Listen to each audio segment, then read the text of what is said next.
News 18 Punjab Haryana वेख रहे दर्शकों का स्वागत है। मैं हां गगनदीप चौहान। दोपहर के 2 बजे ने वक्त तुहाडे लंच का होया है ते इस दे नाल ही तुहानूं दसांगे इस वेले तक दियां दोपहर तक दियां 5 वड्डियां खबरां एक एक करके तुहानूं दसांगे कि किहड़ी 5 अहम खबरां ने जिहड़ी तुहानूं जाननियां जरूरी ने। हुण तक की कुछ होया है, सब तो पहले शुरुआत 5वीं वड्डी खबर दे नाल। चंडीगढ़ दे विच पैरालंपिक खिडारियों ने मुजाहरा किया है। जी हां, मुख्यमंत्री दे रिहाइश के बाहर यह प्रदर्शन किया गया पैरालंपिक खिडारियों के वलों चंडीगढ़ दे विच ते सरकार तो नाराज नजर आए खिडारी। मुख्यमंत्री की रिहाइश के बारे प्रदर्शन किया सी पैरालंपिक खिडारियों ने पंजाब सरकार ते सार ना लैण दा इल्जाम लाया। इन्होंने कहा कि सरकार सार नहीं लै रही, खेडण दा समान जिहड़ा हैगा उन्होंने मिल नहीं रहा। ते इस सब दे विचाले ट्विस्ट की है इस खबर का? ट्विस्ट यह है कि इन्हां खिडारियों नूं NSUI ने अपना समर्थन दिता सी। NSUI यानी कांग्रेस का student wing, NSUI national student union of India, उसके मैंबर उसके आगू इन्हां खिडारियों को समर्थन देने लिए पहुंचे। कि NSUI की मौजूदगी ने इस प्रदर्शन को सियासी बनाया था? सवाल इस करके उठता है क्योंकि पैरालंपिक खिडारियों का प्रदर्शन जो होया तो हिरासत दे विच प्रदर्शनकारियों को लै लिया गया। इस तो पहला भी पैरालंपिक खिडारी प्रदर्शन करते रहे ने, पर इस तरीके हिरासत विच ले जाण दी जिहड़ी गल है वो अज वेखण नूं जिहड़ा हैगा मिली है। पुलिस जिहड़ी हैगी है हिरासत विच लैंदी है। पहला NSUI दे आगूआं नूं हिरासत विच लैंदी है और फिर पैरालंपिक खिडारियों नूं भी हिरासत दे विच लै लिया गया। जिहड़े व्हील चेयर ते सीगे उन्हां नूं पासे कर दित्ता गया, बाकियां नूं जिहड़ा हैगा वो हिरासत दे विच लिया पुलिस ने। ते पैरालंपिक खिडारियों का प्रदर्शन सीगा जिन्हां ने कहा कि वो सरकार की कारगुजारी तो नाराज ने, खफा ने। जिहड़ी सरकार के आगू उन्हां दे नाल धरने ते बहिंदे हुंदे सी, उन्हां नूं कहंदे सी कि जो साडी सरकार आ जाएगी तो तुहाडा काम पहले नंबर ते करांगे, प्रायोरिटी बेस ते करांगे। ਉਹ ਖਿਡਾਰੀ सरकार दे ਵੱਲੋਂ ਸਾਰ ਨਾ ਲਏ ਜਾਣ ਤੋਂ ਖਫਾ ਨਜ਼ਰ ਆਏ ਤੇ ਇਹਨਾਂ ਨੂੰ ਸਮਰਥਨ ਕਰਨ ਲਈ ਪਹੁੰਚੇ ਸੀਗੇ NSUI। ਹਾਲਾਂਕਿ NSUI ਇੱਥੇ ਕਿਵੇਂ ਪਹੁੰਚੀ, NSUI ਨੇ ਉਹਨਾਂ ਨੂੰ ਸੱਦਾ ਕਿਉਂ ਦਿੱਤਾ, ਇਸ ਤੇ ਖਿਡਾਰੀ ਕੁਝ ਵੀ ਕਹਿਣ ਤੋਂ ਗੁਰੇਜ਼ ਕਰਦੇ ਨਜ਼ਰ ਆਏ। ਪਰ ਸਵਾਲ ਕਿਤੇ ਨਾ ਕਿਤੇ ਖੜਾ ਹੋਇਆ ਕਿ ਕੀ NSUI ਨੇ ਪੈਰਾਲੰਪਿਕ ਖਿਡਾਰੀ ਜਿਹੜੇ ਸੀਗੇ ਉਹਨਾਂ ਨੂੰ ਆਧਾਰ ਬਣਾ ਕੇ ਆਪਣੀ ਸਿਆਸਤ ਚਮਕਾਉਣ ਦੀ ਕੋਸ਼ਿਸ਼ ਕੀਤੀ ਜਾਂ ਆਪਣੇ ਆਪ ਨੂੰ ਚਮਕਾਉਣ ਦੀ ਕੋਸ਼ਿਸ਼ ਕੀਤੀ, ਜਾਂ पैरालंपिक खिडारियों ने NSUI दे नाल जाके अपने मुद्दे नूं सोचा कि जोरां शोरां नाल चुक्या जाएगा, पर उत्थे कार्रवाई जिहड़ी हैगी है उल्ट कार्रवाई हुई। पुलिस ने जिहड़ा है कार्रवाई करदिआं हिरासत दे विच खिडारियों नूं लै लिया। यह पूरे का पूरा मसला और इस दे नाल जुड़ियां तस्वीरां तुहानूं दिखा रहे हैं। पैरालंपिक खिडारियों का प्रदर्शन सीगा जिथों हिरासत दे विच कई प्रदर्शनकारी ले गए ने। ਮੈਡਲ ਇੱਕ ਤਾਂ ਕਿਹੜੇ ਨੇ ਹੋਰ ਅੱਜ ਕਿਉਂ ਆਣਾ ਪਿਆ? ਸਰ ਇਸ ਸਾਲ ਦੇ ਇੰਟਰਨੈਸ਼ਨਲ ਮੈਡਲ ਹੈਗੇ ਆ ਜਿਹੜੇ ਇਸ ਸਾਲ ਜਿੱਤੇ ਸਪੇਨ ਦੇ ਵਿੱਚ ਜਾਂ ਨੈਸ਼ਨਲ ਦੇ ਵਿੱਚ, ਯੂਗਾਂਡਾ ਦੇ ਵਿੱਚ। ਪਰ ਇੱਥੇ ਤਾਂ ਹੀ ਆਣਾ ਪਿਆ ਕਿ ਇਹ ਸਰਕਾਰ ਵੀ ਬਦਲਾਵ ਸਿਰਫ ਲਾਰੇਬਾਜ਼ੀ ਦਾ ਹੀ ਕਰ ਰਹੀ ਹੈ। ਜਿਹੜੇ ਸਪੋਰਟਸ ਮਿਨਿਸਟਰ ਇੱਥੇ ਧਰਨਾ ਸਾਡੇ ਨਾਲ ਦਿੰਦੇ ਰਹੇ ਆ ਉਹ ਅੱਜ ਸਪੋਰਟਸ ਮਿਨਿਸਟਰ ਬਣ ਗਏ, ਪਹਿਲਾਂ MLA ਹੁੰਦੇ ਸੀ ਤੇ ਅੱਜ ਤੁਹਾਡੇ ਸਾਹਮਣੇ ਕਰ ਰਹੇ ਆ। ਤੇ ਉਹਨਾਂ ਨੇ ਸਾਨੂੰ ਲਾਰੇਬਾਜ਼ੀ ਲਾਈ ਹੈ ਤੇ ਉਹ ਖੁਦ ਮਿਨਿਸਟਰ ਹੋ ਕੇ ਕੁਝ ਵੀ ਨਹੀਂ ਕਰ ਰਹੇ ਨਾ ਅੱਜ, ਤਾਂ ਕਰਕੇ। ਅਫਰੀਕਾ ਵੀ ਜਦੋਂ ਗਏ ਸੀ ਆਪਣੀ ਗੱਲ ਹੋਈ ਸੀ, ਤੁਸੀਂ ਦੱਸਿਆ ਸੀ ਉੱਥੇ ਅਟੈਕ ਵੀ ਹੋਏ ਸੀ। ਹਾਂਜੀ ਉਸ ਟਾਈਮ ਸਿਲਵਰ ਮੈਡਲ ਆਇਆ ਸੀ, 2 ਸਪੇਨ ਤੋਂ ਇਸ ਸਾਲ ਆਏ ਤੇ ਬਾਕੀ ਆ ਹੁਣ ਦੇ ਨੈਸ਼ਨਲ ਮੈਡਲ ਹੈ, ਤਾਂ ਕਰਕੇ ਅਸੀਂ ਅੱਜ ਆਏ ਆ। ਹਾਂਜੀ ਇਹ ਸਪੇਨ ਦਾ ਮੈਡਲ ਆ ਮੇਰਾ ਇਸ ਟਾਈਮ ਦਾ, ਤੇ ਆ ਨੈਸ਼ਨਲ ਦੇ ਮੈਡਲ ਹੈ 골ਡ ਸਿਲਵਰ ਬ੍ਰੌਂਜ਼, ਤੇ ਇਹ ਯੂਗਾਂਡਾ ਦਾ ਮੈਡਲ ਹੈ। ਪਰ ਸਰਕਾਰ ਲਾਰੇਬਾਜ਼ ਹੈ, ਧੋਖਾ ਦੇ ਨੌਕਰੀਆਂ ਦੀ ਮੰਗ ਹੈ ਤੇ ਖੇਡਾਂ ਦੇ ਵਿੱਚ ਜਿਹੜੀਆਂ ਪੋਸਟਪੋਨ ਖੇਡਾਂ ਕਰਾਈਆਂ ਇਹ ਦਿਖਾਉਂਦੀਆਂ ਕਿ ਇਹਨਾਂ ਨੇ 3 ਲੱਖ ਪਲੇਅਰਾਂ ਨੂੰ ਖਿਲਾ ਕੇ ਸਿਰਫ ਇੱਕ ਸ਼ੋਸ਼ੇਬਾਜ਼ੀ ਕੀਤੀ ਹੈ, ਪੈਰਾ ਪਲੇਅਰਸ ਨੂੰ ਕੁਝ ਨਹੀਂ ਖਿਲਾਇਆ। ਨੌਕਰੀ ਮਿਲਣੀ ਚਾਹੀਦੀ, ਨੌਕਰੀਆਂ ਮਿਲਣੀਆਂ ਚਾਹੀਦੀਆਂ। ਤਰੀਕੇ ਦੀ ਨੌਕਰੀ ਕਹਿੰਦੇ ਜੋ ਸਾਡੀ ਮੈਡਲ ਆ ਉਹ ਚਾਹੇ ਅਚੀਵਮੈਂਟ ਉਹਦੇ ਹਿਸਾਬ ਦੀਆਂ ਸਾਨੂੰ ਨੌਕਰੀਆਂ ਦੇ ਦਿਓ। ਪੈਸੇ ਮਿਲੇ, ਰਿਵਾਰਡ ਮਿਲੇ। ਹੁਣ ਇਹ ਸਰਕਾਰ ਕੁਝ ਨਹੀਂ ਦੇ ਰਹੀ ਜੀ, ਬੰਦ ਕੋਈ ਹਲੇ ਤੱਕ ਰਿਵਾਰਡ ਵੀ ਨਹੀਂ ਮਿਲਿਆ, ਕੋਈ ਨੌਕਰੀ। ਮੈਂ ਇਸੇ ਸਾਲ ਹੋਣੀ ਇਸ ਮਹੀਨੇ ਹੀ ਵਰਲਡ ਚੈਂਪੀਅਨਸ਼ਿਪ ਖੇਡ ਕੇ ਆਇਆ, ਤਾਂ ਨੇ ਜੋ ਇਸ ਤਰੀਕੇ ਦੇ ਨਾਲ 30 ਪਲੇਅਰ ਹੈਗੇ ਜਿਨ੍ਹਾਂ ਨੂੰ ਨੌਕਰੀਆਂ ਨਹੀਂ ਮਿਲ ਰਹੀਆਂ ਤੇ ਅਸੀਂ ਖਿਡਾਰੀ ਹਾਂ। ਬਸ ਹਲੇ ਤੱਕ ਕੋਈ ਰਿਵਾਰਡ ਜਾਂ नौकरी का ऑफर सरकार ने नहीं किया? नहीं सर, अभी तक कोई नहीं किते इन्होंने। पहले कितने से गए वो कहते कि करवा देंगे, लेकिन फिर भी उन्होंने लारे में लगा दिए इन्होंने। ਤੁਸੀਂ ਮਤਲਬ ਜਿਵੇਂ ਚੱਲਣ ਫਿਰਨ ਚ ਤੇ ਪ੍ਰੋਬਲਮ ਹੈ, ਇੰਨੀ ਮਿਹਨਤ ਨਾਲ ਖੇਡਦੇ ਵੀ ਹੋ, ਮਨ ਨੂੰ ਕਿਵੇਂ ਕਿਆ ਔਖਾ ਹੁੰਦਾ ਹੈ, ਦੁੱਖ ਲੱਗਦਾ ਹੈ ਕਿ? नहीं सर, वैसे तो चलने में थोड़ी दिक्कत होती है, बाकी खेलने का तो कोई इशू नहीं है। हम जितने भी मैच हमारा होता है ना वहीं पे चले जाते हैं आप। ਸਰਕਾਰ ਨੌਕਰੀ ਨਹੀਂ ਦਿੰਦੀ, ਰਿਵਾਰਡ ਨਹੀਂ ਦਿੰਦੀ, ਉਸ ਚੀਜ਼ ਨੂੰ ਐਪਰੀਸ਼ੀਏਟ ਨਹੀਂ ਕਰਦੀ, ਦੁੱਖ ਲੱਗਦਾ ਹੈ? बिल्कुल सर, बहुत दूर लगता है। और उन्होंने सम्मानित किया, सानू विकलांग ਨੂੰ ਕੋਈ सम्मानित नहीं किए जाने। ਜਿਵੇਂ ਇੰਨੇ ਮੈਡਲ ਨੇ, ਇੰਨੀ ਮਿਹਨਤ ਨਾਲ ਜਾਂਦੇ ਹੋ, ਪਰ ਕਿਆ ਦੁੱਖ ਲੱਗਦਾ ਹੈ ਕਿ ਸਰਕਾਰ ਨਾ ਤਾਂ ਐਪਰੀਸ਼ੀਏਟ ਕਰਦੀ ਹੈ ਨਾ ਨੌਕਰੀ ਦਿੰਦੀ? ਦੇਖੋ ਮੈਂ ਹੁਣ ਤੁਹਾਡੇ ਨਾਲ ਹੁਣ ਤੁਹਾਨੂੰ ਦੱਸਦਾ ਸਾਰੀ ਗੱਲ। ਦੇਖੋ ਪਹਿਲਾਂ ਅਸੀਂ ਅਕਾਲੀ ਸਰਕਾਰ 'ਚ ਇੱਥੇ ਆਂਦੇ ਰਹੇ, ਫਿਰ ਕਾਂਗਰਸ ਸਰਕਾਰ 'ਚ ਆਂਦੇ ਰਹੇ, ਅੱਜ 15 ਸਾਲ ਹੋ ਗਏ ਖੇਡਦਿਆਂ ਨੂੰ। ਮੈਨੂੰ ਇਹ ਦੱਸੋ ਵੀ ਜਿਹੜੀਆਂ ਵੀ ਸਰਕਾਰਾਂ ਆਈਆਂ ਵੀ ਜੇ ਅਦਰ ਸਟੇਟਸ ਦੇ ਵਿੱਚ ਪਲੇਅਰਾਂ ਨੂੰ ਨੌਕਰੀ ਵੀ ਮਿਲ ਰਹੀ ਹੈ, ਪ੍ਰਾਈਜ਼ ਵੀ ਮਿਲ ਰਿਹਾ ਹੈ ਤੇ ਉਹਨਾਂ ਦੀ ਪ੍ਰਮੋਸ਼ਨ ਵੀ ਹੋ ਰਹੀ ਹੈ, ਤਾਂ ਕਿ ਉਹਨਾਂ ਦਾ ਇੱਕ ਹੈਂਡੀਕੈਪਡ ਪਲੇਅਰਾਂ ਨੂੰ ਪ੍ਰਮੋਟ ਕਰਕੇ ਉਹਨਾਂ ਦੇ ਰੋਲ ਮਾਡਲ ਬਣਾ ਕੇ ਦੂਸਰਿਆਂ ਦੀ ਲਾਈਫ ਵੀ ਸੁਧਰੇ। ਤਾਂ ਕਿ ਕੋਈ ਐਗਜ਼ਾਮਪਲ ਹੈ ਜਿਵੇਂ ਤੇ ਪੰਜਵੀਂ ਬਿਗ ਬ੍ਰੇਕਿੰਗ ਤੋਂ ਬਾਅਦ ਰੁਕ ਕਰਦੇ ਹਾਂ ਚੌਥੀ ਬਿਗ ਬ੍ਰੇਕਿੰਗ ਦਾ, ਜਿਹੜੀ ਕਾਂਗਰਸ ਦੀ ਅੰਦਰੂਨੀ ਸਿਆਸਤ ਦੇ ਨਾਲ ਜਾ ਕੇ ਜੁੜਦੀ ਹੈ। ਕਾਂਗਰਸ ਤੋਂ ਕੱਢੇ ਗਏ ਕਮਲਜੀਤ ਬਰਾੜ ਦੇ ਤਲਖ ਤੇਵਰ ਸਾਹਮਣੇ ਆਏ ਨੇ। ਪਾਰਟੀ ਨੇ ਸਾਥ ਨਹੀਂ ਦਿੱਤਾ। ਕਮਲਜੀਤ ਬਰਾੜ ਦੇ ਤਲਖ ਤੇਵਰ ਸਾਹਮਣੇ ਆਏ ਨੇ। ਵੜਿੰਗ ਤੇ ਹਮਲਾਵਰ ਨਜ਼ਰ ਆਏ ਨੇ। ਪਾਰਟੀ ਨੇ ਨਹੀਂ, ਇੱਕ ਸ਼ਖਸ ਨੇ ਕੱਢਿਆ ਹੈ। ਇਹ ਕਹਿੰਦੇ ਨਜ਼ਰ ਆਏ ਕਮਲਜੀਤ ਬਰਾੜ। ਕਮਲਜੀਤ ਬਰਾੜ ਦਾ ਰਾਜਾ ਵੜਿੰਗ ਨੂੰ ਚੈਲੰਜ ਸਾਹਮਣੇ ਆਇਆ ਹੈ, ਮੇਰੇ ਬਰਾਬਰ ਕਿਸੇ ਦਾ ਕੰਮ ਦਿਖਾਓ। ਕਮਲਜੀਤ ਬਰਾੜ ਨੇ ਇਲਜ਼ਾਮ ਲਾਏ ਨੇ। ਕਮਲਜੀਤ ਨੇ ਰਾਜਾ ਵੜਿੰਗ ਨੂੰ ਪੂਰੇ ਮਾਮਲੇ ਦੇ ਵਿੱਚ ਸਵਾਲਾਂ ਦੇ ਘੇਰੇ ਦੇ ਵਿੱਚ ਖੜਾ ਕੀਤਾ ਹੈ। ਚੌਥੀ ਬਿਗ ਬ੍ਰੇਕਿੰਗ 2 ਵਜੇ ਦੀ ਤੁਹਾਨੂੰ ਦੱਸਦੀ ਹੈ। 2 ਵਜੇ ਦੀ ਚੌਥੀ ਵੱਡੀ ਖਬਰ ਕਾਂਗਰਸ ਦੀ ਅੰਦਰੂਨੀ ਸਿਆਸਤ ਦੇ ਨਾਲ ਜੁੜੀ। ਮੇਰੇ ਪਰਿਵਾਰ ਨੇ ਕਾਂਗਰਸ ਦੀ ਸੇਵਾ ਕੀਤੀ, ਕਮਲਜੀਤ ਬਰਾੜ ਕਹਿ ਰਹੇ ਨੇ। ਕਮਲਜੀਤ ਨੇ ਰਾਜਾ ਵੜਿੰਗ ਨੂੰ ਹੰਕਾਰੀ ਦੱਸਿਆ ਹੈ। ਵੜਿੰਗ ਨੂੰ ਲੱਗਦਾ ਹੈ ਕਿ ਇਕੱਲੇ ਉਹੀ ਕਾਂਗਰਸ ਨੇ ਜੋ ਵਰਕਰਾਂ ਦੀ ਕਦਰ ਨਹੀਂ ਕਰਦਾ। ਖਤਮ ਹੋ ਜਾਵੇਗਾ। ਕਮਲਜੀਤ ਬਰਾੜ ਨੇ ਇਹ ਵੀ ਕਿਹਾ, ਤੁਹਾਨੂੰ ਦੱਸਦੀ ਹੈ ਕਮਲਜੀਤ ਬਰਾੜ ਨੂੰ ਪਾਰਟੀ ਨੇ ਬਾਹਰ ਦਾ ਰਾਹ ਵਿਖਾਇਆ ਹੈ। ਬੀਤੇ ਕੁਝ ਦਿਨਾਂ ਦੇ ਵਿੱਚ ਜਿਹੜੇ ਕਮਲਜੀਤ ਬਰਾੜ ਦੇ ਵੱਲੋਂ ਹਮਾਇਤ ਕੀਤੀ ਜਾ ਰਹੀ ਸੀ, ਅੰਮ੍ਰਿਤਪਾਲ ਸਿੰਘ ਦੀ ਹਮਾਇਤ ਕੀਤੀ ਜਾ ਰਹੀ ਸੀ, ਬਿਆਨ ਦਿੱਤੇ ਜਾ ਰਹੇ ਸੀਗੇ ਔਰ ਉਸ ਦੇ ਵਿੱਚ ਕਿਤੇ ਨਾ ਕਿਤੇ ਸਵਾਲ ਖੜੇ ਹੋ ਰਹੇ ਸੀ। ਸੋ ਕਮਲਜੀਤ ਬਰਾੜ ਨੂੰ ਬਾਹਰ ਦਾ ਰਾਹ ਦਿਖਾਇਆ ਪਾਰਟੀ ਨੇ ਔਰ ਉਸ ਤੋਂ ਬਾਅਦ ਕਮਲਜੀਤ ਬਰਾੜ ਦੇ ਤਲਖ ਤੇਵਰ ਨਜ਼ਰ ਆਏ ਨੇ। ਪਾਰਟੀ ਨੇ ਨਹੀਂ ਕੱਢਿਆ ਬਾਹਰ, ਇੱਕ ਵਿਅਕਤੀ ਨੇ ਕੱਢਿਆ ਬਾਹਰ।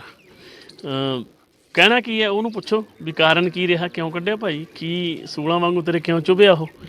ਮੈਂ ਤਾਂ ਚੈਲੰਜ ਕਰਦਾ ਪ੍ਰਧਾਨ ਨੂੰ ਕਿ ਮੈਂ 1.5 ਸਾਲ ਦਾ ਮੇਰਾ ਕਾਰਜਕਾਲ ਰਿਹਾ ਹੈ ਪ੍ਰਧਾਨਗੀ ਦਾ, ਉਸ ਤੋਂ ਬਿਨਾਂ ਵੀ ਉਸ ਤੋਂ ਪਹਿਲਾਂ ਵਾਲਾ ਤਾਂ ਕੰਮ ਚਲੋ ਕਾਊਂਟ ਹੀ ਨਹੀਂ ਕੀਤਾ ਜਾ ਸਕਦਾ ਕਿਉਂਕਿ ਮੈਂ ਕਿਹੜਾ ਕੋਈ ਜ਼ਿੰਮੇਵਾਰ ਉਹਦੇ ਤੇ ਸੀ। ਤੇ ਮੈਂ ਪ੍ਰਧਾਨਗੀ ਵੇਲੇ ਮੈਂ ਕਹਿੰਦਾ ਵੀ ਮੈਂ ਇਹਦੇ ਆਪਦੇ ਹਲਕੇ ਦੀ ਗੱਲ ਕਰਦਾ ਹਾਂ, ਚਾਹੇ ਇਹ ਮੁਕਤਸਰ ਸਾਹਿਬ ਜ਼ਿਲ੍ਹਾ ਹੈ, ਉੱਥੇ ਇਹਦਾ ਆਪਦਾ ਨਿੱਜੀ ਹਲਕਾ ਗਿੱਦੜਬਾਹ ਵਿੱਚ ਪੈਂਦਾ। ਤੇ ਮੈਨੂੰ ਦੱਸ ਦੇਵੇ ਮੇਰੇ ਬਰਾਬਰ ਕਿਸੇ ਨੇ ਐਜੀਟੇਸ਼ਨ ਕੀਤੀ, ਮੇਰੇ ਜਿੰਨਾ ਕਿਸੇ ਨੇ ਇਕੱਠ ਕੀਤਾ ਹੈ ਜਾਂ ਸਾਡੇ ਪਰਿਵਾਰ ਜਿੰਨੀ ਕੋਈ ਵੱਡੀ ਰੈਲੀ ਕਰ ਸਕਦਾ, ਲੋਕਾਂ ਦੀ ਖਾਤਰ ਲੜ ਸਕਦਾ, ਅਸੀਂ ਤਾਂ ਉਸ ਹਲਕੇ ਤੋਂ ਆਉਂਦੇ ਜਿੱਥੇ ਕਾਂਗਰਸ ਦਾ ਕੋਈ ਨਾਂ ਲੈ ਕੇ ਰਾਜੀ ਨਹੀਂ ਸੀ। ਉਸ ਜਗ੍ਹਾ ਮੇਰੇ ਪਿਤਾ ਨੇ ਕਾਂਗਰਸ ਦਾ ਝੰਡਾ ਬੁਲੰਦ ਕੀਤਾ ਹੈ, ਕਾਂਗਰਸ ਜਿਉਂਦੀ ਰੱਖੀ ਹੋਈ ਹੈ, ਖੜੀ ਕੀਤੀ ਹੋਈ ਆ। 2 ਵਾਰ ਉੱਥੋਂ ਐਮਐਲਏ ਬਣ ਕੇ ਬਾਘੇ ਪੁਰਾਣੇ ਤੋਂ। ਸੋ ਇਹ ਚੀਜ਼ਾਂ ਦਾ ਇਹਨੂੰ ਜਵਾਬ ਤੁਸੀਂ ਮੰਗੋ ਤੋਂ ਵੀ ਕਿਉਂ ਭਾਈ, ਕੀ ਗੱਲ ਹੈ।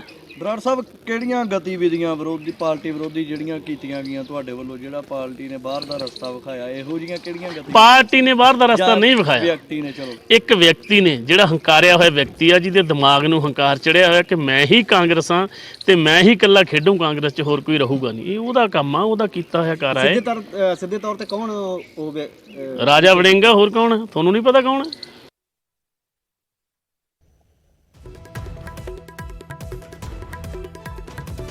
ਲਾਹਨਤ ਹੋਊਗੀ ਮੇਰੇ ਤੇ, ਮੈਂ ਆਮ ਆਦਮੀ ਪਾਰਟੀ ਜਾਂ ਬੀਜੇਪੀ ਦਾ ਨਾਂ ਵੀ ਲਊਂਗਾ ਆਪਦੇ ਮੂੰਹ 'ਚੋਂ। ਇੰਨੀਆਂ ਗੰਦੀਆਂ ਜਮਾਤਾਂ ਜਿਹੜੀਆਂ ਮੁਲਕ ਨੂੰ ਤੋੜਨ ਵਾਲੀਆਂ, ਮੈਂ ਕਿਉਂ ਕਿਸੇ ਹੋਰ ਪਾਰਟੀ 'ਚ ਜਾਵਾਂ ਬਾਈ? ਇਹਦੇ ਪਿਓ ਦੀ ਪਾਰਟੀ ਥੋੜੀ ਹੈ, ਇਹ ਤਾਂ ਅੱਜ 2 ਦਿਨ ਵਾਸਤੇ ਹੈਗਾ, 4 ਦਿਨਾਂ ਨੂੰ ਰਹਿਣਾ ਨਹੀਂ ਪ੍ਰਧਾਨ। ਅੱਜ ਤੱਕ ਕੋਈ ਸਦੀਵੀ ਪ੍ਰਧਾਨ ਰਿਹਾ ਕਾਂਗਰਸ ਦਾ ਵੀ 100 ਸਾਲ ਵਾਸਤੇ ਪ੍ਰਧਾਨ ਬਣਾਤਾ ਹੋਵੇ? ਇਹੋ ਜਿਹੇ 20 ਆਏ ਆ, 20 ਗਏ ਆ, ਤਾਂ ਜਵਾਕ ਆ। ਇਹ ਤਾਂ ਕੈਪਟਨ ਅਮਰਿੰਦਰ ਸਿੰਘ ਕਿਸੇ ਵੇਲੇ ਕਹਿੰਦਾ ਹੁੰਦਾ ਸੀ ਕਿ ਮੇਰੇ ਬਿਨਾਂ ਕਾਂਗਰਸ ਦਾ ਪੱਤਾ ਨਹੀਂ ਹਿਲ ਸਕਦਾ, ਕਾਂਗਰਸ ਚੱਲ ਹੀ ਨਹੀਂ ਸਕਦੀ ਮੇਰੇ ਬਿਨਾਂ। ਤੇ ਇਹ ਤਾਂ ਭੋਰਾ ਕੁ ਜਵਾਕ ਆ, ਉਹ ਤਾਂ ਵੱਡੇ ਖਿਡਾਰੀ ਸੀ। ਅੱਜ ਉਹ ਨਹੀਂ ਲੱਭ ਰਹੇ ਕੈਪਟਨ ਅਮਰਿੰਦਰ ਸਿੰਘ ਵਰਗੇ, ਕਿੱਥੇ ਆ ਉਹ? ਲੱਭਦੇ ਆ ਉਹ। ਜਿਹੜਾ ਵਰਕਰਾਂ ਦੀ ਕਦਰ ਨਹੀਂ ਕਰਦਾ ਉਹ ਖਤਮ ਹੋ। ਸੋ ਕਈ ਸਾਰੇ ਜਿਹੜੇ ਵਜ੍ਹਾ ਦੱਸੀਆਂ ਜਾਂਦੀਆਂ ਨੇ ਜਿਸ ਕਰਕੇ ਕਮਲਜੀਤ ਬਰਾੜ ਦੀ ਪਾਰਟੀ ਚੋਂ ਪਾਰਟੀ ਨੇ ਬਾਹਰ ਦਾ ਰਾਹ ਜਿਹੜਾ ਹੈਗਾ ਉਹ ਦਿਖਾਇਆ ਹੈ। ਹਾਲਾਂਕਿ ਕਮਲਜੀਤ ਬਰਾੜ ਇਹ ਕਹਿੰਦੇ ਨਜ਼ਰ ਆਏ ਨੇ ਕਿ ਸਿਰਫ ਇੱਕ ਸ਼ਖਸ ਨੇ ਉਹਨਾਂ ਨੂੰ ਪਾਰਟੀ ਤੋਂ ਬਾਹਰ ਕੱਢਿਆ ਹੈ। ਪਾਰਟੀ ਵਿਰੋਧੀ ਬਿਆਨਬਾਜ਼ੀ ਉਹ ਕਰ ਰਹੇ ਸੀਗੇ, ਇੰਦਰਾ ਗਾਂਧੀ ਦੇ ਖਿਲਾਫ ਬਿਆਨ ਦੇ ਰਹੇ ਸੀਗੇ, ਰਾਜਾ ਵੜਿੰਗ ਦਾ ਖੁੱਲਾ ਵਿਰੋਧ ਕਰ ਰਹੇ ਸੀ, ਸੁਖਜਿੰਦਰ ਰੰਧਾਵਾ ਦੀ ਆਲੋਚਨਾ ਕਰ ਰਹੇ ਸੀ ਔਰ ਇਸੇ ਨਾਲ ਅੰਮ੍ਰਿਤਪਾਲ ਦਾ ਸਮਰਥਨ ਕੀਤਾ ਸੀ। ਤੇ ਇਸ ਸਭ ਦੇ ਵਿਚਾਲੇ ਕਮਲਜੀਤ ਬਰਾੜ ਨੂੰ ਬਾਹਰ ਕਰ ਦਿੱਤਾ ਗਿਆ। ਚੌਥੀ ਵੱਡੀ ਖਬਰ 2 ਵਜੇ ਦੀ ਔਰ ਉਸ ਤੋਂ ਬਾਅਦ ਰੁਕ ਕਰਦੇ ਹਾਂ ਤੀਜੀ ਵੱਡੀ ਖਬਰ ਦਾ। ਗੈਂਗਸਟਰਾਂ ਦੇ ਖਿਲਾਫ ਪਟਿਆਲਾ ਪੁਲਿਸ ਦੀ ਮੁਹਿੰਮ ਸਾਹਮਣੇ ਆਈ। 2 ਵੱਖ-ਵੱਖ ਮਾਮਲਿਆਂ ਦੇ ਵਿੱਚ 4 ਗੈਂਗਸਟਰ ਗ੍ਰਿਫਤਾਰ ਕੀਤੇ ਗਏ ਨੇ। ਗੈਂਗਸਟਰ ਰਵਿੰਦਰ ਬਿੰਦਾ ਗੈਂਗ ਦੇ ਮੈਂਬਰ ਦੱਸੇ ਜਾ ਰਹੇ ਨੇ। ਪਟਿਆਲਾ ਪੁਲਿਸ ਨੇ ਗ੍ਰਿਫਤਾਰੀ ਕੀਤੀ ਹੈ। 2 ਵੱਖ-ਵੱਖ ਮਾਮਲਿਆਂ ਦੇ ਵਿੱਚ 4 ਗੈਂਗਸਟਰ ਗ੍ਰਿਫਤਾਰ ਕੀਤੇ ਗਏ ਨੇ। ਗੈਂਗਸਟਰ ਰਵਿੰਦਰ ਬਿੰਦਾ ਤੇ ਉਸ ਦਾ ਸਾਥੀ ਕਾਬੂ ਕੀਤਾ ਗਿਆ। 32 ਬੋਰ ਦੇ 4 ਪਿਸਟਲ ਜਿਹੜੇ ਹੈਗੇ ਇਹਨਾਂ ਦੇ ਕੋਲੋਂ ਬਰਾਮਦ ਕੀਤੇ ਗਏ ਨੇ। ਤੀਜੀ ਬਿਗ ਬ੍ਰੇਕਿੰਗ 2 ਵਜੇ ਦੀ ਤੀਜੀ ਬਿਗ ਬ੍ਰੇਕਿੰਗ 32 ਬੋਰ ਦੇ 4 ਪਿਸਟਲ ਤੇ 20 ਕਾਰਤੂਸ ਬਰਾਮਦ ਕੀਤੇ ਗਏ ਨੇ। ਗੈਂਗਸਟਰ SK ਖਰੋੜ ਦੇ ਨਾਲ ਇਹਨਾਂ ਦੀ ਰੰਜਿਸ਼ ਰਹਿੰਦੀ ਸੀ। ਦੂਜੇ ਮਾਮਲੇ ਦੇ ਵਿੱਚ ਸ਼ਮਸ਼ਾਦ ਅਲੀ ਤੇ ਅਰਬਨ ਨੂੰ ਗ੍ਰਿਫਤਾਰ ਕੀਤਾ ਗਿਆ। 315 ਬੋਰ ਦੇ 2 ਪਿਸਟਲ ਅਤੇ 6 ਕਾਰਤੂਸ ਇਹਨਾਂ ਦੇ ਕੋਲੋਂ ਬਰਾਮਦ ਕੀਤੇ ਗਏ ਨੇ। ਮਨੋਜ ਸ਼ਰਮਾ ਮੇਰੇ ਸਹਿਯੋਗੀ ਮੇਰੇ ਨਾਲ ਫੋਨ ਲਾਈਨ ਤੇ ਇਸ ਵੇਲੇ ਜੁੜ ਰਹੇ ਨੇ। ਮਨੋਜ, ਕੀ ਕੁਝ ਜਾਣਕਾਰੀ ਮਿਲ ਪਾ ਰਹੀ ਹੈ ਗ੍ਰਿਫਤਾਰੀਆਂ ਦੇ ਬਾਰੇ? ਜੀ ਬਿਲਕੁਲ ਗਗਨ ਜੀ, ਮੈਂ ਦੱਸ ਰਿਹਾ ਕਿ 2 ਵੱਡੀਆਂ ਜਿਹੜੀਆਂ ਕੇਸ ਨੇ ਕਿ ਹੱਲ ਕੀਤੇ ਨੇ ਪਟਿਆਲਾ ਪੁਲਿਸ ਨੇ, ਜਿਹਦੇ ਵਿੱਚ 6 ਪਿਸਟਲਾਂ ਸਮੇਤ 4 ਜਿਹੜੇ ਦੋਸ਼ੀ ਨੂੰ ਗ੍ਰਿਫਤਾਰ ਕੀਤੇ ਗਏ ਨੇ। ਤੇ ਉਹਦੇ ਵਿੱਚ ਇੱਕ ਵੱਡਾ ਨਾਮ ਹੈਗਾ ਰਵਿੰਦਰ ਸਿੰਘ ਉਰਫ ਬਿੰਦਾ ਗੁੱਜਰ ਦਾ, ਜਿਹੜਾ ਕਿ ਕਈ ਮਾਮਲਿਆਂ ਦੇ ਵਿੱਚ ਜਿਹੜੀ ਗੈਂਗਸਟਰਾਂ ਦੀ ਗੈਂਗਵਾਰ ਹੋਈ ਪਟਿਆਲਾ ਦੇ ਵਿੱਚ, ਉਹਦੇ ਵਿੱਚ ਚਾਹੇ ਸ਼ਮਸ਼ੇਰ ਸਿੰਘ ਸ਼ੇਰਾ ਜਾਂ ਸਰਪੰਚ ਰਵੀ ਜਿਹੜਾ ਕਾਰਾਦਾਰ ਸੀਗਾ ਉਹਦੀ ਕਤਲ ਕਰ ਦਿੱਤਾ ਸੀ, ਉਹਦੇ ਵਿੱਚ ਸ਼ਾਮਿਲ ਸੀ। ਤੇ ਐਸਕੇ ਫਰਾਡ ਹੈਗਾ ਜਿਹੜਾ ਉਹਦਾ ਐਂਟੀ ਗਰੁੱਪ ਸੀ ਤੇ ਇਹਨਾਂ ਦੀ ਪਟਿਆਲੇ ਦੇ ਵਿੱਚ ਆਪਸ ਵਿੱਚ ਗੈਂਗਵਾਰ ਚੱਲਦੀ ਰਹਿੰਦੀ ਸੀ। ਉਸ ਨੂੰ ਗ੍ਰਿਫਤਾਰ ਕੀਤਾ ਤੇ ਉਹਦੇ ਨਾਲ ਉਹਦੇ ਵਿੱਚ ਹੋਰ ਸਾਥੀ ਆ ਗੁਰਵਿੰਦਰ ਸਿੰਘ ਗੁੰਦਰ, ਜਿਨ੍ਹਾਂ ਦੇ ਕੋਲੋਂ ਇੱਕ ਕਾਰ ਬਰਾਮਦ ਕੀਤੀ, ਕਾਰ ਫੜੀ ਹੈ ਜੀ, ਤੇ 4 ਪਿਸਟਲ 32 ਬੋਰ ਦੇ ਤੇ 20 ਜਿਹੜੇ ਰੌਂਦ ਨੇ ਉਹ ਬਰਾਮਦ ਕੀਤੇ ਨੇ ਪਟਿਆਲਾ ਪੁਲਿਸ ਨੇ। ਦੂਜਾ ਕਥਨ ਜੀ ਮੈਂ ਦੱਸਦਾ ਕਿ ਇੱਕ ਹੋਰ ਮਾਮਲੇ ਦੇ ਵਿੱਚ ਸ਼ਮਸ਼ਾਦ ਅਲੀ ਉਰਫ ਸ਼ਾਦ ਤੇ ਅਰਮਾਨ ਅਲੀ, ਇਹ ਦੋਨੋਂ ਨੇ ਜਿਹੜੇ ਨੌਜਵਾਨਾਂ ਨੂੰ ਚੁਪੜੀਆਂ ਸੜਕਾਂ ਹੈਗੀਆਂ ਨੇ ਜਿਹੜੀਆਂ ਦੇਸ਼ ਦੀਆਂ ਹਰਿਆਣੇ ਨੂੰ ਸੜਕ ਜਾਂਦੀ ਹੈ, ਉੱਥੋਂ ਗ੍ਰਿਫਤਾਰ ਕੀਤਾ ਕਿ ਇਹਨਾਂ ਦੇ ਕੋਲੋਂ 315 ਬੋਰ ਦੇ 2 ਪਿਸਟਲ ਤੇ 6 ਕਾਰਤੂਸ ਬਰਾਮਦ ਕੀਤੇ ਨੇ। ਤੇ ਨਾਲ ਹੀ ਜਿਹੜੀ ਪਟਿਆਲਾ ਪੁਲਿਸ ਹੈ, ਐਸਐਸਪੀ ਵਰੁਣ ਸ਼ਰਮਾ ਜਿਹੜੇ ਪ੍ਰੈਸ ਕਾਨਫਰੰਸ ਕਰ ਰਹੇ ਸੀ, ਉਹਨਾਂ ਨੇ ਸਾਫ਼ ਜਾਣਕਾਰੀ ਕਰਕੇ ਕਲੀਅਰ ਕਰ ਦਿੱਤਾ ਗੈਂਗਸਟਰਾਂ ਨੂੰ ਜਾਂ ਜਿਹੜੇ ਗੈਰ ਸਮਾਜਿਕ ਤੱਤ ਨੇ ਕਿ ਪਟਿਆਲਾ ਪੁਲਿਸ ਹੁਣ ਪਟਿਆਲਾ ਜ਼ਿਲ੍ਹੇ ਦੇ ਵਿੱਚ ਕਿਸੇ ਵੀ ਗੈਰ ਸਮਾਜਿਕ ਤੱਤ ਨੂੰ ਇਸ ਤਰ੍ਹਾਂ ਦੀ ਕਿਸੇ ਵੀ ਘਟਨਾ ਨੂੰ ਕਰਨ ਦੀ ਇਜਾਜ਼ਤ ਨਹੀਂ ਦੇਵੇਗੀ। ਉਹ ਪਟਿਆਲਾ ਜ਼ਿਲ੍ਹਾ ਦੇ ਵਿੱਚੋਂ ਬਾਹਰ ਹੋ ਜਾਣ ਜਾਂ ਪੁਲਿਸ ਦੇ ਐਕਸ਼ਨ ਦੇ ਲਈ ਤਿਆਰ ਰਹਿਣ। ਸੋ ਕੁੱਲ ਮਿਲਾ ਕੇ ਇੱਕ ਵੱਡੀ ਸਫਲਤਾ ਮਿਲੀ ਹੈ ਪਟਿਆਲਾ ਪੁਲਿਸ ਨੂੰ, ਜਿਹੜਾ ਇਹ ਬਿੰਦਾ ਗੁੱਜਰ ਹੈਗਾ ਉਹਨੂੰ ਗ੍ਰਿਫਤਾਰ ਕੀਤਾ, ਕਿਉਂਕਿ ਕਈ ਮਾਮਲਿਆਂ ਦੇ ਵਿੱਚ ਕਤਲ ਦੀ ਸ਼ਾਮਿਲ ਸੀ ਤੇ ਜਿਹੜੀਆਂ ਵੀ ਵਾਰਦਾਤਾਂ ਪਟਿਆਲੇ ਦੇ ਵਿੱਚ ਹੋਈਆਂ ਨੇ, ਚਾਹੇ ਸ਼ਮਸ਼ੇਰ ਸਿੰਘ ਦਾ ਕਤਲ ਹੋਇਆ ਹੋਵੇ, ਆਪ ਜੀ ਗੁਟਵਾਰੀ ਜਾਂ ਫਿਰ ਤਾਰਾ ਦਾ ਸਰਪੰਚ, ਕਾਂਗਰਸ ਦਾ ਵੱਡਾ ਲੀਡਰ ਬ੍ਰਹਮ ਮਹਿੰਦਰਾ ਦਾ ਖਾਸ ਸੀਗਾ, ਉਹ ਜਿਹੜੇ ਸਾਬਕਾ ਕੈਬਨਿਟ ਮੰਤਰੀ ਦੇ, ਉਹਨਾਂ ਦਾ 3 ਦਿਹਾੜੇ ਕਤਲ ਕਰ ਦਿੱਤਾ ਗਿਆ ਸੀਗਾ ਇਸ ਗੈਂਗਵਾਰ ਦੇ ਵਿੱਚ। ਤੇ ਉਸ ਨੂੰ ਲੈ ਕੇ ਜਿਹੜਾ ਬਿੰਦਾ ਗੁੱਜਰ ਹੈਗਾ ਉਹਦਾ ਨਾਮ ਸਾਹਮਣੇ ਆਇਆ ਸੀ ਤੇ ਉਸ ਤੋਂ ਬਾਅਦ ਅੱਜ ਉਸ ਨੂੰ ਵੀ ਪਟਿਆਲਾ ਪੁਲਿਸ ਨੇ ਗ੍ਰਿਫਤਾਰ ਕਰ ਲਿਆ ਜੀ। बहुत बहुत शुक्रिया मनोज जी इस तमाम जानकारी के लिए। मनोज शर्मा मेरे सहयोगी जानकारी दे रहे हैं। पटियाला दे विच जिस तरीके गैंगस्टर बिंदा गुज्जर रविंदर उर्फ बिंदा गुज्जर की गिरफ्तारी हुई और उसके नाल ही 2 ਵੱਖ-ਵੱਖ होर मामले दे विच भी गिरफ्तारियां हुई ने, असला बरामद किया गया और बकायदा पटियाला के एसएसपी ने जिहड़ा है इस पूरे मामले की जानकारी दी है और साफ कर दिता है कि गैंगस्टर या तो पटियाले दी हदां तो बाहर हो जाण, शरारती अंसर जिहड़े हैगे बदमाश जिहड़े हैगे या तो पटियाले की हदां तो बाहर हो जाण, नहीं तो कार्रवाई लई तैयार रहण।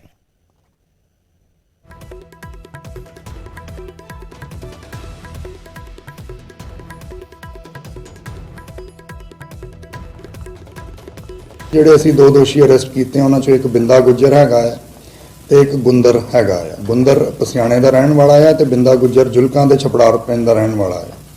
ਇਹਨਾਂ ਦੋਨਾਂ ਬੰਦਿਆਂ ਤੇ ਪਟਿਆਲੇ ਜ਼ਿਲ੍ਹੇ 'ਚ ਵੱਖ-ਵੱਖ ਅਪਰਾਧਿਕ ਮਾਮਲੇ ਦਰਜ ਹੈ ਤੇ ਜਿਹੜਾ ਇਹ ਗੈਂਗ ਆ, ਇਹ ਜਿਹੜਾ ਐਸਕੇ ਫਰਾਡ ਗੈਂਗ ਸੀਗਾ ਉਹਦਾ ਐਂਟੀ ਗੈਂਗਾਂ 'ਚ ਗਿਣਿਆ ਜਾਂਦਾ ਹੈ। ਸਾਨੂੰ 32 ਬੋਰ ਦੇ 4 ਪਿਸਟਲਸ ਜਿਹੜੇ ਆ ਰਿਕਵਰ ਹੋਏ ਤੇ 20 ਰਾਉਂਡਸ ਰਿਕਵਰ ਹੋਏ। ਇਸ ਦੇ ਨਾਲ ਜਿਹੜੇ ਪਟਿਆਲਾ 'ਚ ਇਹ ਸਰਗਰਮ ਗੈਂਗਸਟਰ ਸੀਗੇ ਇਹਨਾਂ ਤੇ ਬਹੁਤ ਅਸੀਂ ਨਕੇਲ ਕਸੀ ਹੋਈ ਆ। ਇਸ ਗ੍ਰਿਫਤਾਰੀ ਨਾਲ ਸਾਨੂੰ ਕਾਫੀ ਵੱਡੀ ਸਫਲਤਾ ਮਿਲੀ ਹੈ। ਜਿਹੜਾ ਸਨੌਰ ਥਾਣੇ ਦਾ ਦੂਜਾ ਮੁਕੱਦਮਾ ਦਰਜ ਕੀਤਾ ਹੈ ਉਹਦੇ 'ਚ ਵੀ ਅਸੀਂ 2 ਦੋਸ਼ੀ ਅਰੈਸਟ ਕੀਤੇ ਆ ਤੇ ਉਹਨਾਂ ਤੋਂ ਵੀ 2 ਸਾਨੂੰ ਦੇਸੀ ਪਿਸਟਲ ਤੇ 6 ਰੌਂਦ ਬਰਾਮਦ ਹੋਏ। ਤੇ 2 ਵਜੇ ਦੀ ਦੂਜੀ ਬਿਗ ਬ੍ਰੇਕਿੰਗ ਵੀ ਗੈਂਗਸਟਰਸ ਦੇ ਨਾਲ ਜੁੜੀ ਹੈ ਪਰ ਤਸਵੀਰਾਂ ਲਾਈਵ ਨੇ। ਜੀ ਹਾਂ, 2 ਵਜੇ ਦੀ ਦੂਜੀ ਬਿਗ ਬ੍ਰੇਕਿੰਗ हमला करन आए गैंगस्टर ਨੂੰ ਕਾਬੂ ਕੀਤਾ ਗਿਆ। ਬਟਾਲਾ ਦੇ ਵਿੱਚ 2 ਗੈਂਗਸਟਰਾਂ ਦੀ ਗ੍ਰਿਫਤਾਰੀ ਹੋਈ ਔਰ ਗ੍ਰਿਫਤਾਰੀ ਦਾ ਲਾਈਵ ਵੀਡੀਓ ਸਾਹਮਣੇ ਆਇਆ। ਘਰ ਦੇ ਵਿੱਚ ਹਮਲਾ ਕਰਨ ਗਏ 2 ਗੈਂਗਸਟਰ ਗ੍ਰਿਫਤਾਰ ਕੀਤੇ ਗਏ ਨੇ। ਦੂਜੀ ਬਿਗ ਬ੍ਰੇਕਿੰਗ 2 ਵਜੇ ਦੀ ਪੁਲਿਸ ਨੂੰ ਵੇਖ ਕੇ ਲੁਕ ਗਏ ਸਨ ਗੈਂਗਸਟਰ ਤੇ ਪੁਲਿਸ ਦੇ ਮੁਲਾਜ਼ਮ ਨੇ ਜਾ ਕੇ ਫੜ ਲਿਆ।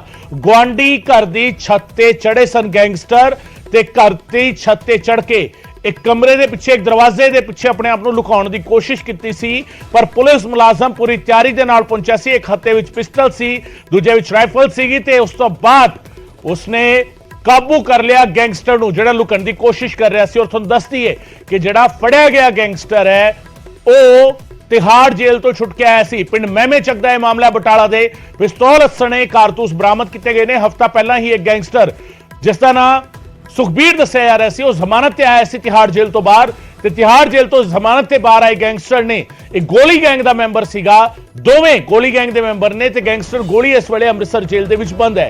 इन्हां दोवां ने पिंड महमे चक दे एक घर दे उत्ते एक परिवार दे उत्ते हमला करने की कोशिश की।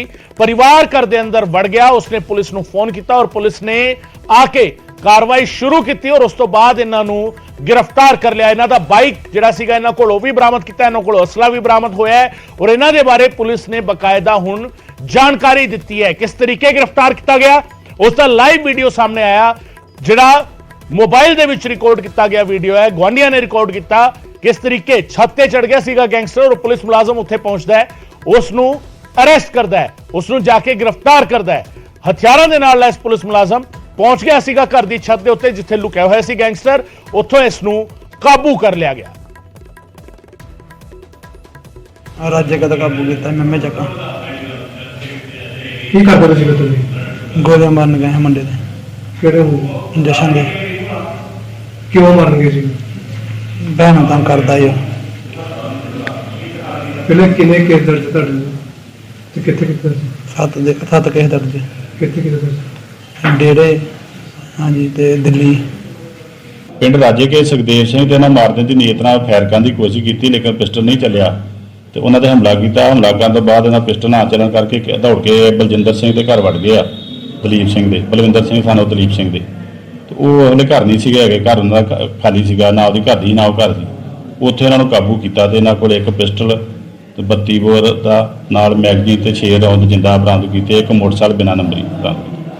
ਇਹ ਸੁਖਰਾਜ ਸਿੰਘ ਜਿਹੜਾ ਇਹ ਤੇ ਅੱਗੇ ਪਹਿਲੋਂ ਪਰਚੇ ਦਰਜ ਨੇ, ਦਿੱਲੀ ਤਿਹਾੜ ਜੇਲ੍ਹ 'ਚ ਰਹਿ ਕੇ ਆਇਆ ਵਾ। ਉੱਥੇ 1 ਮਹੀਨਾ ਪਹਿਲੋਂ ਹੀ ਇਹ ਆਪਣੀ ਜ਼ਮਾਨਤ ਤੇ ਆਇਆ ਸੀਗਾ ਤੇ ਹੁਣ ਆਉਂਦਾ ਸਾਰ ਫਿਰ ਇਹਨੇ ਇੱਕ ਪਿਸਟਲ ਲੈ ਕੇ ਤੇ ਕਿਸੇ ਨੂੰ ਮਾਰ ਦੇਣ ਦੀ ਨੀਅਤ ਤੇ ਹਮਲਾ ਕੀਤਾ। ਤੇ 2 ਵਜੇ ਦੀ ਪਹਿਲੀ ਬਿਗ ਬ੍ਰੇਕਿੰਗ। ਆਪਣੇ ਦਿਲ ਨੂੰ ਥਾਮ ਕੇ ਰੱਖਣਾ क्योंकि एक बार फिर एक लाश के टुकड़े टुकड़े कर दिते गए। एक बार फिर एक लाश ਨੂੰ ਲੁਕਾਇਆ ਗਿਆ ਫ੍ਰਿਜ ਦੇ ਵਿੱਚ। ਸ਼ਖਸ ਦਾ ਬੇਰਹਿਮੀ ਨਾਲ ਕਤਲ ਕੀਤਾ ਗਿਆ ਦਿੱਲੀ ਦੇ ਵਿੱਚ। ਸ਼ਰਧਾ ਕਤਲकांड ਵਰਗਾ ਇੱਕ ਹੋਰ ਕਤਲकांड ਲਾਸ਼ ਦੇ ਕਈ ਟੁਕੜੇ ਕਰਕੇ ਫ੍ਰਿਜ ਦੇ ਵਿੱਚ ਰੱਖੇ। ਦਿੱਲੀ ਪੁਲਿਸ ਨੇ ਪਤਨੀ ਤੇ ਬੇਟੇ ਨੂੰ गिरफ्तार किया। इस पूरे मामले में गला वड के लाश दे 10 टुकड़े किए गए। नजायज संबंधां दे शक दे विच इस वारदात नूं अंजाम दिता। श्रद्धा कतलकांड तुहानूं याद होएगा, दिल्ली दा श्रद्धा कतलकांड। श्रद्धा नां दी कुड़ी जिहड़ी सीगी उस ते टुकड़े टुकड़े किए सीगे। आफ्ताब नां दे उसते सो कॉल्ड प्रेमी ने, सो कॉल्ड लवर ने, जिहड़ा अपने आप नूं श्रद्धा दा प्रेमी दसदा सी, जिहड़ा दावा करदा सी कि वह श्रद्धा नूं प्यार करदा, उसने श्रद्धा नूं मारिया, उसकी लाश के टुकड़े टुकड़े किए ते उसनूं वख-वख थावां ते सुट्टिया। ते इस सब दे विचाले जदों ये सारी जांच चल रही सी तां कुछ होर टुकड़े, मनुखी शरीर के टुकड़े क्राइम ब्रांच नूं बरामद हुंदे ने। और क्राइम ब्रांच जदों जांच करदी है तां फिर मामला जिहड़ा है दिल्ली के पांडव नगर का खुलदा है, जिथे शख्स का नाम सी अंजन दास, उसकी पत्नी का नाम सी पूनम, बेटे का नाम सी दीपक ते पत्नी ते बेटे नूं पुलिस ने हुण गिरफ्तार कर लिया। क्योंकि वीडियो भी सामने आ गया सी किस तरीके दोवां ने कतल करने तो बाद लाश के टुकड़े करके लाश नूं टिकाणे लाया, किस तरीके वख-वख थावां ते जिहड़ा हैगा इस लाश नूं सुट्टिया गया है। और उसकी सीसीटीवी फुटेज सामने आ गई सी। बदबू हटाउण दे लई, बदबू नूं लुकाउण दे लई घर दे विच पेंट कीता गया। नजायज संबंधां दे शक दे विच वारदात नूं अंजाम दिता गया सी। मृतक दे शरीर दे कई हिस्से हले भी गायब ने। 5-6 महीने तो यह शख्स अंजन दास गायब सी। सुनसान इलाके में टुकड़े सुट्टण जांदे सी दोवें, अंजन दास की पत्नी ते उसका बेटा। अंजन दास की दूजी पत्नी सी पूनम। पूनम ने उसके बेटे दे नाल रल के अंजन दास का कतल कर दिता। और सिर्फ कतल नहीं किया, जिस तरीके श्रद्धा कतल केस दे विच फैक्ट की सीगा, गला कुट के मारे और लाश के 35 टुकड़े किए गए। अंजन दास के कतल केस दे विच गला वड के मारिया अंजन दास नूं। और उस तो बाद 10 टुकड़े किए गए अंजन दास दी लाश दे, डेड बॉडी दे। ते इस पूरे मामले विच मां बेटा दोवें जांदे सीगे लाश दे टुकड़े सुट्टण लई। सीसीटीवी दे विच कैद हो गए। इतनी घमंडन औरत थी ना, ये बिल्कुल बात नहीं करती थी, ना किसी का दुख था। मेरा आदमी रातों में 2-2 बजे तकलीफ हो जाती थी, चौथा अटैक पड़ा, लेकिन कभी इसने ये नहीं कहा कि अंकल को क्या हो। तो मैं कैसे आदमी से क्या बात करूँ। तो कितने लोग रहते थे यहाँ पे? इनकी बेटी है 2 और ये एक बेटा है दीपक। तो बेटा भी यही रहता था? नहीं, बेटा यही पहले यहीं रहता था। अच्छा, आप पता नहीं कहाँ रहता है। सक्रिय रास्ते हैं पूरी तरीके से, कोई सीढ़ियां हैं बात सक्रिय, नहीं। और कोई बात नहीं करता था। तस्वीरों के जरिए हम अकेली दिखाना रहती चाहेंगे। हूँ मैं, सब बहुत घबराती हूँ, डर लगता था कि कहीं कोई मुझे कुछ कर ना दे, तो मैं दरवाजा बंद कर लेती हूँ। नेचर तो हमको पता नहीं है, क्योंकि मैंने अक्सर 2-3 बार हमारा पार्क के चौक पे लड़ाई होते हुए दोनों मियाँ बीवी की देखी है। बच्चे मैंने 2 ही देखे थे, एक लड़की एक लड़का, जिनकी शादी हो रही है। हम लोग कोई बात नहीं करते थे, क्योंकि हम लोग अपने घर से मतलब रखते हैं बाकी, और हमें इनसे क्या लेना, ऊपर रहते हो ना, हमारी उनके जान पहचान ना कुछ, क्योंकि इनके जानने वाले आते भी होंगे तो हमें कुछ नहीं पता। हम तो उधर कोने पे बाद लगातार 3 दिन तक तो शुरू में दो पैर, 2 थाई, फिर एक स्कल मिला एक दिन, उसके बाद एक बाजू का हिस्सा मिला। तो 3-4 दिन तक बॉडी पार्ट्स की रिकवरी हुई वहाँ मैदान से, और वहाँ एक 420 नंबर FIR PS पांडव नगर में केस दर्ज हुआ। इसमें काफ़ी जद्दोजहद हुई। पहले तो ये बॉडी को आइडेंटिफाई करने की, UID बॉडी थी, उसमें ये आइडेंटिफाई नहीं हो पाई थी। इसी कारण इस केस में कोई ब्रेक थ्रू मिल नहीं रहा था। तो उसी कारण, क्योंकि काफ़ी वो था, ग्रुसम मर्डर लग रहा था कि बॉडी पार्ट्स हुए हैं, उस कारण हमारी कई टीम्स उस पर काम कर रही थी। इसमें फाइनली हमारी न्यू दिल्ली रेंज की टीम ACP उमेश बर्दवाल और इंस्पेक्टर राकेश के अंडर इनका ब्रेक थ्रू हुआ जब ये बॉडी को आइडेंटिफाई कर पाए। इसमें बेसिकली इन्होंने काफ़ी जगह से उसमें फुटेजेस रिलीज़ हुई थी, और उसके हिसाब से इन्होंने टेक्निकली एनालिसिस किए और उसके साथ साथ डोर टू डोर वेरिफिकेशन की। तो जब काफ़ी डोर टू डोर वेरिफिकेशन की तो एक बारी कुछ उसमें काम की बात नहीं निकल पाई, बट इन्होंने हिम्मत ना हारते हुए फिर उसको आगे बढ़ाया और फाइनली ये ज़ीरो इन कर पाए कि जो सस्पेक्टेड डिसीज्ड आदमी है अंजन दास हो सकता है। तो वो अंजन दास का जब फिजिकली इन्होंने और चेक किया तो पता लगा कि ये वहाँ पे 5-6 दिन से मिसिंग है, 5-6 महीने से मिसिंग है, और थाने में कोई मिसिंग दर्ज भी नहीं है, जिससे और सस्पिशियस लगा कि इसके घर वालों ने मिसिंग भी नहीं दर्ज कराई है। और जो सस्पेक्ट इसके मर्डर लगे, जो लेडी पूनम थी, वो सस्पेक्ट निकली और उसका फिर इससे रिलेशन भी था। तो उस बेस पे हमने ज़ीरो इन किया वो लेडी पे और फिर उसका बेटा दीपक, क्योंकि फुटेज में दोनों माँ बेटा दिख रहे थे। तो उस बेस पे जब हमने इनको जाके इंटेरोगेट किया, इनको चेक किया, ट्रेस किया, तो इन्होंने कन्फेस किया कि इन्होंने क्राइम किया है, और उसी बेस पे ये मर्डर खुला है। तो इसमें जो इनसे अभी हमें, एक तो इन्होंने जो कपड़े पहने हुए थे वारदात जब ये फुटेज में दिख रहे थे, वो इनसे हमारे को रिकवर हो गए हैं, और उसके साथ साथ जो मोबाइल था डिसीज का वो भी रिकवर हो गया है। इसकी इन्होंने बताया कि जो लेडी है ये पूनम, ये इसकी 2017 में इससे शादी हुई थी, 2011 से एक साथ रह रहे थे। 16 में जो इसका हस्बैंड था कल्लू, उसकी डेथ हो गई थी, तो उसके बाद इसने 2017 में उससे शादी कर ली थी। तो जो दीपक लड़का है वो कल्लू का बेटा है, और उसके साथ एक बेटी भी थी। तो दीपक की शादी हो गई थी, फिर वो अलग रहने लग गया था। ये जो आदमी था, इसकी शादी गांव में बिहार में भी हो रखी थी, इसके 8 बच्चे थे। तो ये क्या करता था, पूनम के शुरू में जेवरात वगैरह इसने बेच के वहाँ घर में पैसे भेज दिए थे, और अभी भी कुछ कमाई के साधन ज़्यादा नहीं कर रहा था और वो उसी पे डिपेंडेंट था। तो इनके आपस में झगड़े होते रहते थे, तो उसी बेस पे इनके झगड़े रहते थे। और फिर पूनम को ये था कि ये उसकी बहू और बेटी पे गलत नज़र भी रखता है। तो उस बेस पे इसकी और राहुल, इसकी दीपक की बात हुई आपस में कि इसको मारने की बात हुई मार्च-अप्रैल के आसपास। तो इन्होंने उसी हिसाब से तैयारी रखी। तो 30 मई को इसको पूनम के घर में इन्होंने इनको शराब पिलाई, उसमें नींद की दवाई डाल दी थी। थोड़ा जब वो डिजी हुआ उसके बाद उसने गला काट दिया और बाद में बॉडी छोड़ दी पूरा दिन घर में। अगले दिन जब उसका पूरा ब्लड ड्रेन आउट हो गया फिर उसके टुकड़े किए इन्होंने। अभी तक जो लग रहा है करीबन 10 टुकड़े किए हैं, उसके बाकी तफ्तीश के दौरान और पता लगेगा। तो फिर इन्होंने 2 दिन 31 और 1 जून के आसपास में वो सब अलग अलग जगह डिस्पोज कर दिए गए। उनमें से जैसा कि बताया कि अभी 6 तो मिल चुके हैं, बाकी 4 की अभी तलाश जारी है।